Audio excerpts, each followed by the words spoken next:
Hi everyone. आज हम 5 geography question solve करेंगे। क्वेश्चन नंबर 1 है which land form is a stream line ridge carved by wind abrasion aligned parallel to wind direction. Option A zeugen, option B yardang, option C ventifact, D deflation hollow. इसमें से correct answer कौन सा होगा? इसके लिए कौन सा landform है जो हवा की दिशा के पैरेलल स्ट्रीम लाइन रिच, जो कि विंड के एब्रेशन, विंड हवा के घर्षण से क्रिएट होता है। इसका करेक्ट आंसर क्या होगा? इसका करेक्ट आंसर है यारदांग। डेजर्ट रीजन में हवा से होने वाली एब्रेशन सॉफ्ट मटेरियल को स्ट्रीम लाइंड लंबी रिजेस में कार्व कर देती है, मींस काट देती है, जो हवा की डायरेक्शन के पैरेलल होती है। ये विंड की डायरेक्शन है, ये रिजेस हवा के डायरेक्शन के पैरेलल इनका फॉर्मेशन हुआ है, तो इसी को ही हम कहते हैं यारदांग। Now next question is Aegean is formed when wind erodes the option A upper hard layer faster than the soft base, B soft base faster than the hard cap rock, C rock uniformly from all sides, D surface through deflation only। तो जीवन wind के erosion से ही create होता है। कब होता है? इसका करेक्ट आंसर कौन सा होगा? करेक्ट आंसर है soft base faster than the hard cap rock.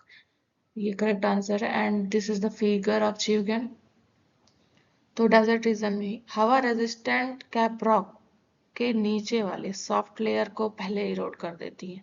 ये सॉफ्ट लेयर थी, ये इसका इरोजन हो चुका है। हार्ड के जो रेजिस्टेंट रॉक थी वो यहाँ पे रह गई है और सॉफ्ट वाले का इरोजन हो चुका है, तो अंडरकट बन जाता है, जिससे ऊपर का हार्ड पार्ट टेबल की तरह से रह जाता है। इसी को ही हम बोलते हैं जीवन। Next question is ventifact is a. Ventifact क्या होता है? Option A large dune formed by wind deposition, B rock with flat facets polished by wind blown sand, C hollow formed by removal of fine sediment, D mushroom shaped pedestal rock। इसका correct answer क्या होगा? वेंटिफैक्ट क्या होता है? वेंटिफैक्ट होता है rock with flat facets polished by wind blown Sands. इसका correct answer ये था, rock with flat facets polished by windblown sand। And next question is deflation hollows are created by। deflation hollows कैसे बनते हैं? Option A abrasion of bedrock, option B undercutting of resistant rock, removal of C जो था वो है removal of loose sediment by wind, D collapse of cave roots। deflation hollows ये भी desert region में wind erosion के through ही creation होता है इनका, तो इसका करेक्ट आंसर होगा removal of loose sediments by wind। ये है वेंटिफैक्ट। This is the figure of ventifact. हवा के साथ उड़ता जो सैंड होता है वो रॉक सरफेस को पॉलिश और अब्रेट कर देता है। अब्रेट मीन्स घर्षण करता है, घिस के काट देता है, ऐसा। तो इस तरीके के रॉक का फॉर्मेशन होता है। उस पर फ्लैट फैसेटेड साइड्स बन जाता है। फैसेटेड मतलब फ्लैट पॉलिश्ड सरफेस जो मल्टीपल एंगल्स पे बना होता है, इसी को ही कहते हैं वेंटिफैक्ट्स। डिफ्लेशन हॉलोज का correct answer removal of loose sediment by wind. जब डेजर्ट रीजन होता है तो वहाँ पे जो लूज सेडिमेंट्स होते हैं वो हवा उसको अपने साथ उड़ा कर लेकर चली जाती है, तो इस तरीके का शैलो जो डिप्रेशन है इसी को ही हम बोलते हैं deflation hollow. This is a depression,